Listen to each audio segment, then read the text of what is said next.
A girl lives in a world strange to her own. Everyone calls her odd, but she has only befriended this sword. She grew up until she reached the age of 12, becoming a true heroine. Then, she decided to travel the world and become the greatest adventurer in history, followed to the end to discover the origin of the story. Our episode today of this new anime begins specifically at a lake called Chase Lake. A large crowd had gathered around it, causing quite a commotion. People were wondering what the fuss was all about. There was no festival or trial of a criminal taking place. So what was going on? Someone in the crowd said, "Look, the river has risen and carried a seed from the sea, which is now in the lake and spreading poison everywhere. It appears to be a poisonous flower fish that is contaminating the entire lake. It looks like some kind of octopus, turning the fresh water into salt water." Everyone was puzzled, unable to do anything. Who would help them now? At that moment, a girl named Belle arrived, catching everyone's attention. She seemed very strong, and people were talking about how she had been expelled from the city of Bark for causing trouble. Everyone looked at her in amazement, as they had never seen anything like her before. A perfect girl with no ears or horns. They had never heard of such a race, and she had no hair on her body. What a strange girl. Belle Lablack introduced herself and mentioned that she was there under the orders of her teacher, Exian Lablack. Mr. Farr thanked her for coming and pointed to the creature in the lake. Its numerous arms were thicker than tree trunks, and its bright red body repelled swords and spears. No one had been able to defeat it so far, and it spewed poisonous ink from its mouth. Belle said, "I know it well. My teacher told me about it. It is of the Negroni type, but I will confirm now. Its flesh is my favorite food." Everyone looked at her and exclaimed, "What savagery! Will she defeat it alone?" She then placed her heavy sword on the ground, cracking some of the ground, and began to take off her clothes. Mr. Farr asked her, "What are you doing?" She replied, "I'm lightening myself to be able to run smoothly and easily." Then she took off at great speed, even running on water. Her beauty was mesmerizing. She reached the center, provoking the monster, which grabbed her and pulled her down to the depths. When she saw it, she quickly leaped and cut off one of its tentacles. She then told everyone to step back as it was a Negroni monster, a very large creature. She drew her giant sword and began to fight. The battle was fierce, to say the least. Not only that, but she used an advanced feature on her sword, making its blade incredibly sharp, causing it to glow with great intensity. She launched herself at the monster, slashing and cutting its limbs into pieces. Then she dodged and struck again. But it hit her with a powerful blow, which she managed to deflect. She leapt to the top of the tower, and the monster attacked her from all sides. She struck it repeatedly, her sword cutting through it with its sharp blade. Everyone began to run, terrified, as the area started to collapse. She launched another powerful attack, striking the monster's neck. The monster screamed loudly, releasing a huge amount of salt water from its body. Everyone started running to save any food they could to prevent it from spoiling. The monster grabbed Belle, lifting her up. It seemed as though she was talking to it, asking why it had come here and if it didn't have a home. It raised its head and communicated with her telepathically, saying it wanted to return to the sea but couldn't, preferring to die here in peace. Before dying, it wanted to spread its seeds in the lake. Belle apologized to it and then delivered the final blow, tears streaming down her face. The seeds from the monster spread everywhere. After she defeated it, she picked up one of the seeds to keep it. Everyone thanked her for her incredible and heroic deed. She then asked them, "Do you mind if I take this seed and that limb?" Mr. Farr asked her why she wanted them. She replied, "Didn't I tell you before?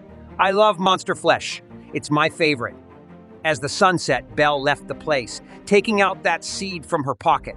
She had taken it because she knew that they would destroy all the seeds. So she decided to keep this one. She planned to throw it into a river to ensure that the plant or creature could spread again, preventing its extinction. In the evening, Belle finally returned home and greeted her teacher, Zian, who was busy with his work and tending to the fire. He turned to her and asked, "What is that thing?" She replied, "These are the spoils of war, dear teacher." He praised her, saying, "A successful strike. It was skillfully cut, but you still need to learn to unleash your sword's full power in a single strike. What are you going to do with that piece?" She answered, "I will eat it like any other flower fish." An hour later, she prepared a meal from the Negroni's flesh. The tough skin took a long time to cook. They started eating, and the meat was very delicious. though Belle was annoyed that her teacher ruined the taste with too many spices. He ignored her complaints and added more spices, as he loved them. She then asked him why he thought the Negroni had left the sea. He replied, "As far as I know, it might have become unhappy living there." She said, "But it wanted to return to the sea again." He explained, "It was trying to fulfill its duty as a flower. It had to spread its seeds. Flowers are not alone in this. Everything in this world tries to interact with everything else." She began reading a book while Belle spoke to him from behind the door, saying, "They were all afraid of me. I think you would have done a better job if you had gone instead of me." He told her, "I am a teacher, not a fighter. I am here to guide you, and that is my role." She told him that they wouldn't be able to stay here for long. He replied, "Then we can move on. But there are still many places you haven't seen in this country." She asked, "Will we find people like me there?" He closed the book and said, "I haven't met anyone like you in my previous travels." Belle felt sad because she wanted to meet people like her. If she stayed in this place, the Void Army would eventually take her. People who could no longer enjoy this world. She would certainly be captured by them sooner or later. Her teacher said, "What you're feeling is what I call homesickness." She didn't understand the word, so Sion began to explain. It could be a love for your birthplace, a longing for an ideal city, or a painful inability to love yourself and where you are. She told him she didn't have a home to begin with, so her teacher suggested she go on a journey to change her surroundings and find some. He then told her, "There is no one like you in the land of Shure, the land of swords. But if you travel the world, you might find a place that truly belongs to you. Go to the city of Bark and take the test to become an adventurer. I know you can pass this test." Belle went to her room and pondered over these surprising words. She remembered her teacher saying, "Traveling means putting your entire being to the test. No one can help you. I might be your teacher, but I cannot become you." Back in reality, Belle acknowledged that their life together would end someday. She turned off the lamp to sleep, but at that moment her sword, Ronding, began to glow. She recalled what had happened to her in the past and shared the story of this remarkable sword. Everyone wondered who this strange girl was. She had no ears or tail and appeared featureless. People started hitting her, but she ran toward two individuals with large ears. Belle quickly fled towards a castle, entering and descending to the lowest. She searched left and right until she entered a room and was surprised to find a great sword bound in chains. She exclaimed, "I found a friend." When she placed her hand on it, the chains fell away and the sword glowed red. She quickly escaped as soldiers pursued her. As she fled, the sword began to speak, startling a soldier. She struck his sword, splitting it in half, and continued running. Another person stopped her, asking why she had done this. She replied, "That sword is my friend, and I will never give it up." They locked her in a virtual room with her sword. Back in reality, Mr. Farr and his group arrived with some food. Her teacher, Oxian, told her, "Rejoice, we won't have to worry about food for a while." Belle replied, "We need to talk now, Oxian. I want to take the test to become an adventurer, and I am serious this time." He responded, "It seems you have made your decision quickly. Go and fetch our swords." They went outside, and he said, "This will be your final lesson, my dear. You cannot become an adventurer without first being cursed. The curse can take many forms depending on the life of its bearer. This curse is your first test on the path to becoming an adventurer. It will continue to chase you during your journey. In my case, I cannot use my power for anything except teaching. Curses are inherited through the blood of adventurers. Are you ready for this?" She drew his sword and cut his finger, and Belle did the same. Their blood dripped, and they summoned a great power in front of each other. He asked, "What is the goal of your journey, my child? Tell us this goal out loud." She said, "I want to know my origins. I want to meet others like me. I want to interact with this world as well." Her teacher replied, "Congratulations." But she was startled and said, "Something is wrong, my teacher. Your face looks strained." He told her, "I know. This means you are about to complete your final lesson. You are disappearing now." He explained that she no longer needed him and had learned everything. "You will never truly understand my hidden motives. I trust you to visit the places I could never reach," he said. Belle felt a deep sadness and anger, crying because she would never see him again. She remembered when she was in prison, and her teacher had come to her saying, "Your parents won't come for you. So I decided to be a parent to you. Come with me and I will teach you how to use that sword." Back to the present, she was distressed about parting with her teacher. He told her one day, "You will understand the meaning of the word on your sword." It's one of the curses you will learn about later, known as a utopian city. Remember that word well. He expressed his love for her and assured her she would find a better guardian. This is your last chance. Kill me now so the curse can take effect, he said. With great force, Belle attacked him and killed him instantly. She cried intensely, but tears were of no use. She regretted her actions but knew there was no turning back. From that moment, she resolved to take control of her destiny and become the greatest adventurer on this earth. And so our episode ends here. Stay tuned for another exciting and strange episode. But before you leave, subscribe to the channel and activate the notification bell so you don't miss anything new. Our episode begins with our heroine, Bella, waking up and noticing that the ochre has turned blue. She tells us that she hasn't visited the forest of Marrow in a long time, but she never missed this place. Suddenly, a small rabbit named Rabbitia appears beside her. She is very amazed by its beauty and says that meeting a wandering Rabbitia is a sign of good luck. Then she lifts Rabbitia up and says, "You look so silly. Getting involved with this child seems like a bad idea." She gives him the cup and leaves. Bella then arrives in the city of Bark, where everyone stares at her, wondering who this girl is. She enters the market and heads to a restaurant to eat. The restaurant owner looks at her and tells her that she is a very beautiful girl. Bella asks him to bring her something to eat with some cold flower tea. The restaurant owner says to her, "Listen, country girl, we live by the set law in the city of Bark. Everyone here is destined for either good or evil from the moment they are born. If you defy this, you might end up dead." Bella asks him, "Are you mocking me?" She then tells him her name is Bella LeBlanc. The restaurant owner welcomes her and says his name is Haggis. Haggis then asks Bella what she knows about the city of Bark. She tells him that the city is divided between the good lords and the evil ones, meaning the people inside the castle and those outside. Therefore, the set law wouldn't survive without this division. No one disrupts the balance and gets away with it. Haggis tells her that she must hurry and find out which side she belongs to. Bella tells him there's no need for that, as she plans to leave the country soon and become a traveler, which is why she came to the city of Bark. Haggis then informs her that the king who resides in the castle doesn't actually rule this town. Then suddenly something strange happens to Bella. Haggis asks her what is happening, and she tells him that she remembers the name of that king. It is Deus Ex Machina. She doesn't really understand the matter and says it's just something she heard from a merciless fool long ago. She then says to herself, "I killed someone." Suddenly, a group of guards enters with the small rabbit. The commander tells everyone that the rabbit ate his sword. Everyone draws their swords and decides to kill the rabbit. But Bella intervenes at the last moment and attacks them. Bella grabs her sword, uses her power, and attacks them, but during the fight, something incomprehensible happens to her. She defeats everyone and says, "What is happening? I feel like I'm swinging a piece of iron." She realizes this is her curse, and that she can no longer cut anything.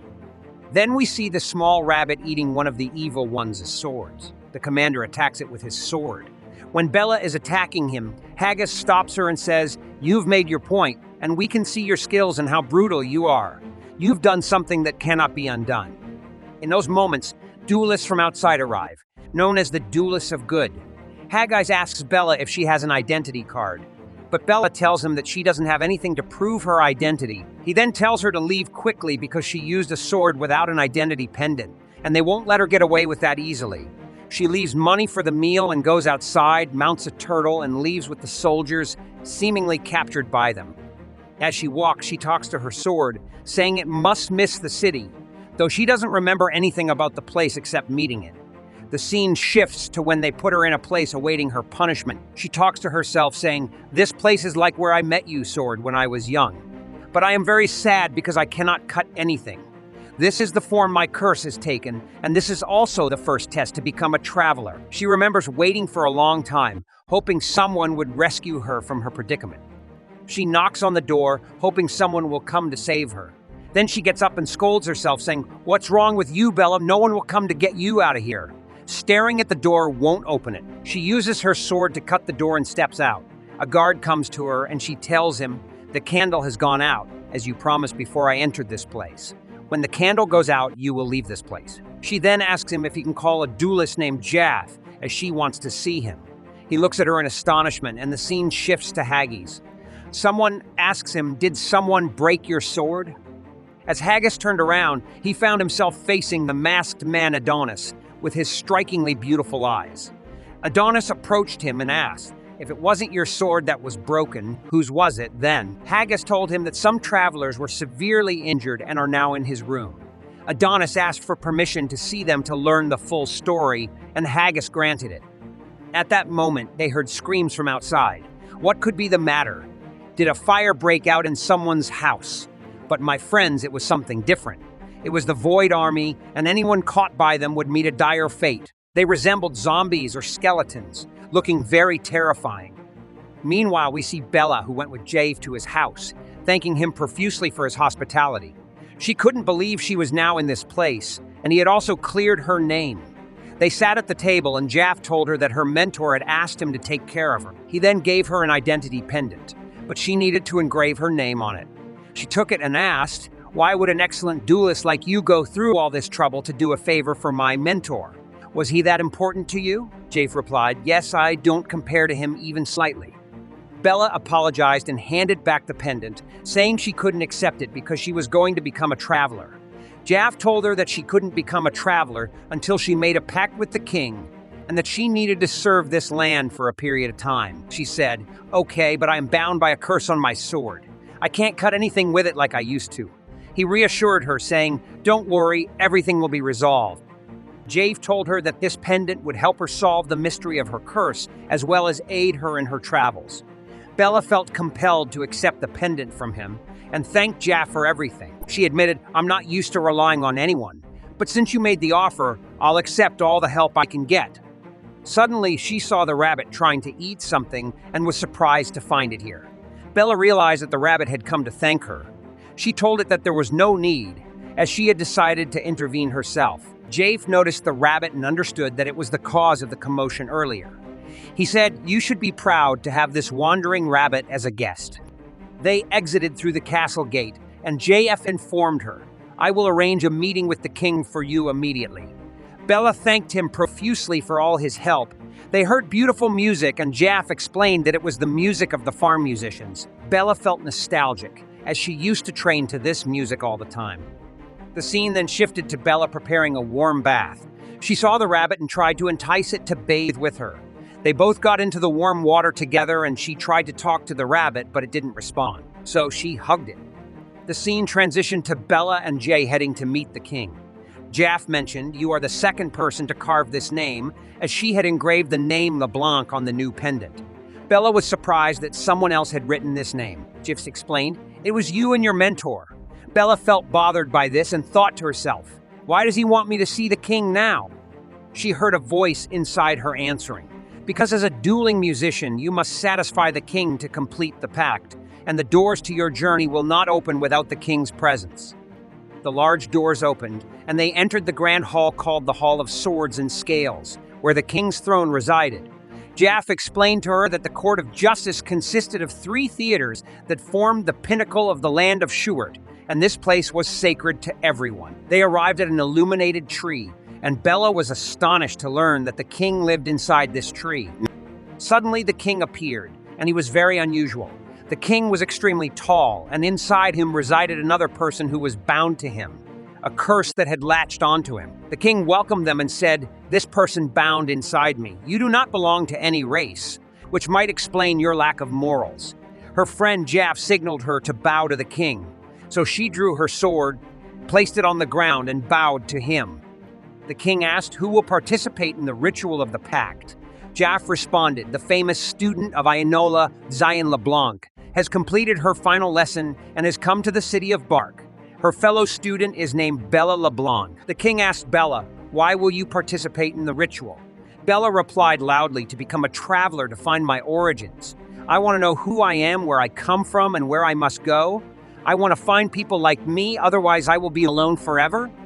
The king then said, "I will grant you a test to enable you to form a pact. Now you must sing the name of your instrument, my dear Bella." She raised her sword high with all her might. The king continued, "Your skills as a dueling musician will be tested.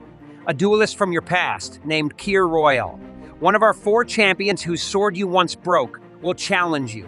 Can Bella remember her past when she fights this warrior and champion?" We will find out in our upcoming episodes. So stay tuned and don't forget to subscribe to the channel and activate the notification bell to receive all the latest updates. The episode of this anime begins at Drum's workplace, where Black appears. She is surprised to see him because he is the last person she expected to see there.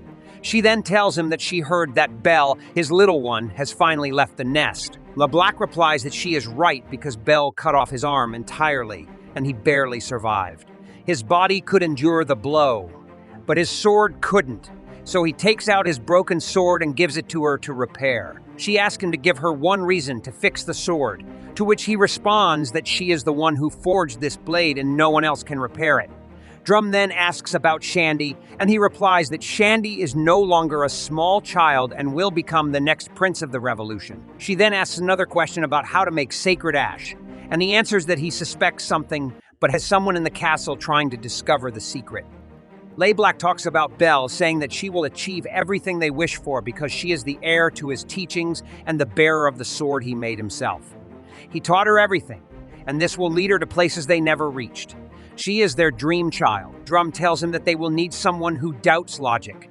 Black asks if she has someone in mind for this task, and she says that the Void Army has a very keen sense of hunger and that the principles of this land will finally be tested, including Deus Ex Machina. At the end of their conversation, Drum tells him that she will return his sword once it's ready. The scene then shifts to the sword arena, where we see the knight named Keir Royal, one of the 4 duelists who oversee the contract ritual. When Belle sees him, she remembers fighting him before and gets a little nervous because she is afraid of losing to him. She doesn't know if she will be able to break his sword after being cursed. Kerr then speaks, telling her that he created this new sword from the seeds of the one Belle broke. When his sword was shattered, he forged a new one, making it stronger. Belle pays no attention to his words and the match begins. She can overcome any obstacle as long as she has this sword. Belle attacks Keir, aiming to strike him, but he blocks her blow with great force. He then rushes towards her to hit her, but Belle quickly tries to cut his sword, yet she cannot do it. Belle makes several attempts to strike him anywhere on his body but fails every time. She becomes more anxious because of the powerful roar of his sword, but she knows victory will be hers. She then runs at full speed and strikes him, causing Keir to fall to the ground, but he is unharmed and gets up again despite the powerful blow. Keir becomes very angry and delivers a very strong blow with his sword towards Belle, but Belle manages to block the attack. She then throws his sword far away, making Keir lose the duel. Belle runs towards the sword and Keir keeps calling out to her not to do anything because he knows she will cut it. Indeed, Belle cuts the sword, which angers Keir greatly, and everyone is shocked that she was able to do it. Everyone objects to this act, which angers Belle. She tells them if they don't like what happened, they should come and fight her. Belle and Keir then go to the leader, who congratulates Belle for passing her contract ritual test and says she will be welcomed as a duelist. Belle tells her that she did not come to Park City to perform sword compositions. The leader responds that they are waiting for her to help with many things, including performing sword compositions during battles. They have given her a chance to meet, so she must watch the curse she was tasked with, and she will receive all the good things in the end. Belle goes to her room to rest a bit, accompanied by medics to treat her wounds. The masked one brings out the sacred ash to heal her. Gav arrives at this moment and applies the sacred ash to her wounds. Belle asks him to stop, saying she will take care of the rest herself. But Gav refuses, telling her that if she does so, the burns will leave a scar on her arm. The sacred ash leaves no trace of any wound. When Belle sees what the ash does, she is very surprised, as even the pain in Park City seems fake. Gav tells her he is very proud of her, as she fought well against Keir. She replies that duelists spend their lives taking care of their swords as extensions of themselves. The sword stops growing when it breaks and only withers afterwards, Belle said. If I can't cut people, I'll have to break the swords of everyone I fight. I don't harmonize with others. It's my usual state. After that, we see the leader talking to this man saying, "Will you sacrifice that girl on the altar of your own desires and seek revenge to bind your curse? You were born a priest and a royal, and you fled our kingdom when you became a wanderer. We understood that you returned either to bid us farewell or to try to destroy us. Now we will release you. Live as one of the dead, and no one will pursue a dead man." The man's mask breaks, and he leaves them to go away. The scene then shifts to a rabbit that transforms into a person when he eats this food. He says, I understand now. This is Steinderweisen. Its taste is strange and disgusting. Talking to himself, he says, I don't even need to recalculate, and orders the formulas to spread the news. We see these people talking. One person says, we can bring our swords back to life with this thing, but something strange happens. He mentions that it tests the evil within them. The owner of the broken sword angrily says, I will teach that rabbit and the shapeless monster a lesson they won't forget. The rabbit arrives and hears everything they are saying. I see you don't learn. I heard you want to teach me a lesson. I'll need some mental math to deal with you. He uses fire magic on them, but they scream a lot because of the fire. The rabbit takes what he wants and leaves them. He sees this bottle and takes it. Then we shift to Belle saying, that sacred ash is truly amazing. It's terrifyingly effective, but I'm glad to have it. Gav speaks to her, you have recovered just in time. The evil duelists will attack the lower eastern region soon, targeting a place near where your parents live. Belle gets angry, saying, why didn't you tell me if you knew? He replies this goes against the established law because the king is aware of the planned raid, but only the chosen duelists by holy summons will fight. Belle responds, if we wait until they attack, it will be too late. I'm not waiting. I'm going to save my parents. Belle thinks to herself that Gav doesn't allow saying anything, but deep down he cares. Gav then says, you will have to pay the equivalent of your sword's weight in gold coins. Belle rushes to save her parents but finds only her father and asks him about the town's inhabitants. He replies, the outlaws took them out of the town. Belle goes to save them, thinking to herself, the outlaws don't have many tools and crops, so this will be a matter of life and death for them. She sees them and attacks with all her might, fighting them all and blocking their blows. The old man speaks, saying, I have heard that a wild girl appeared in Park City, but luck is not on our side. I will eliminate you with this special spell, he says, and then casts a very powerful spell on her. However, Belle is able to completely negate it using her sword, astonishing the old enemy monster that she was able to cancel his spell so easily. She manages to defeat all the members of his army, and he decides to flee with his guards. Belle begins freeing the people and releasing them from whatever they were imprisoned in. Her mother comes to her, very happy and relieved to see her daughter. Her father also arrives. Very pleased with her return, Belle thinks to herself, you look older, father. At that moment, a little girl runs up calling Mom, Mom, and hugs Belle's mother, thanking Belle for freeing and saving them. At this moment, Belle learns that her parents had another daughter. Belle asks the little girl her name, and she replies that her name is Belmodo. Belle is very moved by this scene, and tears fall from her eyes. Her father tells her, if you want to stay with us, we would love that. Belle tells them, I am glad I had the chance to repay you for raising me. I will become a wanderer and will come back to you again. On another note, Belle wanders through the city and puts her hand on her necklace, only to find it missing. She realizes it must have fallen off during the battle with the enemies, or maybe one of them stole it. She feels sad but says, no problem. I'll find it sooner or later. Meanwhile, we see the old monster walking with his soldiers, saying, that girl was unbelievably wild. One of the soldiers is holding Belle's necklace, and the leader asks her what she has. She replies that it belongs to the wild girl, and she stole it because she felt frustrated as Belle was on a completely different level from them. At this moment, the rabbit appears to them and says, I didn't come to fight you, but I want to ask you a favor. He points to the necklace, and they realize he wants the girl's necklace. The rabbit takes the necklace and goes to Belle in this form, asking her, are you looking for something, young lady? She replies, nothing I won't find anyway. The young rabbit then offers to take her on a walk and introduces himself as Kitty. Belle introduces herself, and he tells her, I know who you are very well, Belle LaBlack. She is surprised that he knows her name. So he tells her, you used to take care of a boy named Kitty the Wretched. I wanted to express my gratitude. Belle is astonished and asks, so, are you his brother or something? He informs her, all the rabbits in Rabisha are family in my homeland. Kitty then takes her to a place where all the wanderers gather. Belle feels strangely at home there and wonders why she feels this way. Kitty tells her, I just requested a song. That woman on stage is a traveling singer who sings to make a living. Belle is surprised that she will actually sing and asks if he plans to plant crops here or something, saying, you can't build anything here, so why request a song? Belle is used to this sort of thing. He replies, I don't need a song to create anything, just for entertainment and enjoyment at any time. The girl begins to play her piece and sing with her very beautiful voice. Belle starts to recall memories of her parents and her childhood, becoming emotional and shedding tears. The singer finishes her song, and everyone applauds, including Belle. Kitty says, "May the curse of our future wanderer become a blessing over time." That's my understanding of her song. The singer then greets Belle and she thanks her. Kitty tells Belle she can only speak when she sings.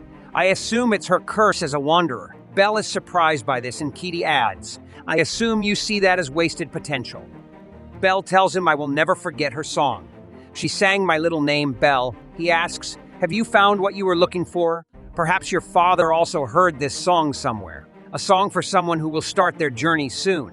Belle realizes that her parents heard the name Belle from that song and named her, knowing she would travel one day. Despite that, they gave her so much. Belle cries again, remembering when they taught her how to play music. She puts her hand on her face from the intensity of her tears. Suddenly, she finds that Kitty has disappeared but left the necklace on the table. She is overjoyed to have found what she was looking for.